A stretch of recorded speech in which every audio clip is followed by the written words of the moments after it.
I'm Jamie McDonald. Join me as we celebrate small businesses that make New York so unique. These New York Originals.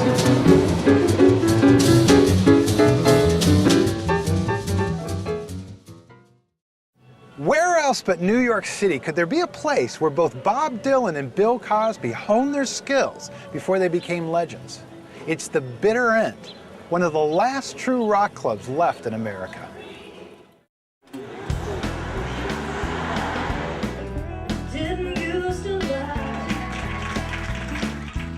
It has always been a place where up-and-comers and superstars alike enjoy performing, especially now, for its intimate setting is a rarity in this world of mega arenas and performing arts centers.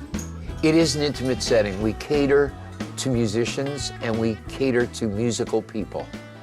And that's really all it is. As I said, no screens, no sports, no models walking down the runways. It's like very basic, it's music. Basic, sure, but also incredible, for it's managed to stay this way for over 50 years through all the trends, fads, and finickiness of the entertainment business. Posters and photos blanket the walls, showing off their past performers. A who's who of music and comedy. Names like Carlin, Ronstadt, and Leno.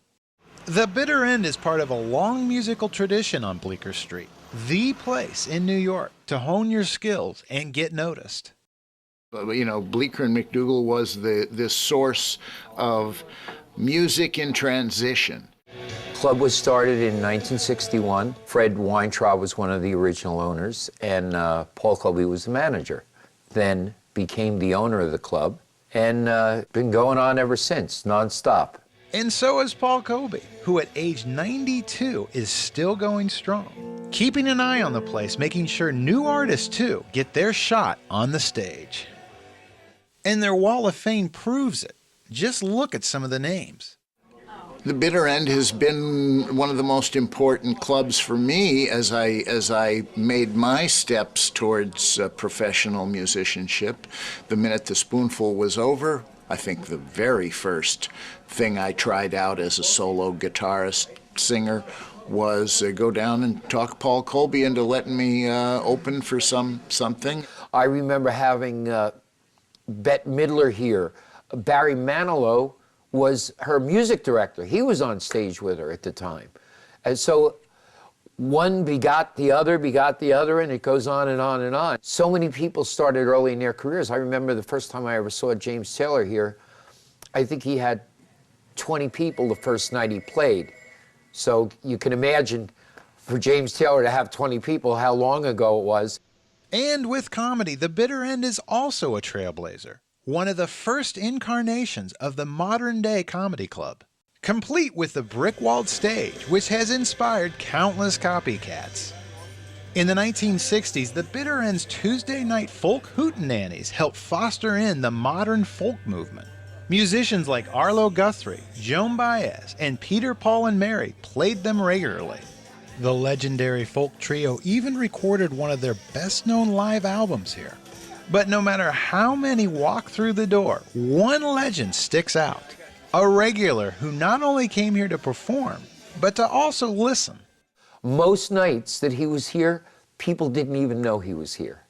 I remember once Bob came in to see John Prine, and there was an elderly couple sitting in the booth where Bob usually snuck into. And John was playing, he was like into his fourth or fifth song, and he looked out and he said, I have a friend in the audience who's gonna come up and play harmonica with me. Bob, come on up. Bob jumps on stage with John, starts playing harmonica. They do the song together. Bob gets off stage, and instead of going to the table, he went right out. And I happened to be standing there, and the man looks at the woman, he says, isn't that funny? That guy really did look like Bob Dylan. But with all this musical history, don't think the Bitter End is a museum or nostalgia trip. It is still an integral part of today's music scene, thanks to their nurturing ways. Like their door deal policy, one of the last in the city. Whatever admission is collected doesn't go to the club, but rather straight into the musicians' pockets, thus giving struggling artists a much-needed financial boost. And once they hit it big, many musicians come back. Joss Stone comes in, hangs out and plays. Lady Gaga is one of the newest acts that has done very well, who played many times at the bitter end. Recently, Neil Diamond came back to perform a special set.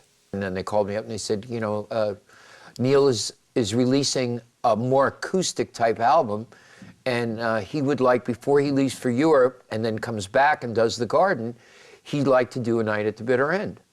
So that's, yeah, they do come back. But like most legendary places in New York City, the bitter end has seen hard days. In 1992, escalating real estate prices almost shuttered the place for good. We're lucky enough to have a landlord that loves the club, and they gave us literally the smallest increase that anyone could give.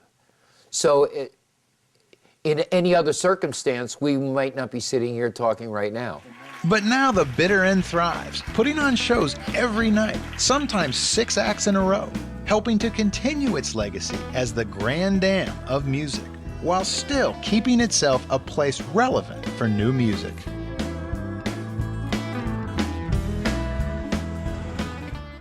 Now, if you'd like to see who's performing this week at the bitter end, check out their website. There's also information there if you'd like to perform on their stage.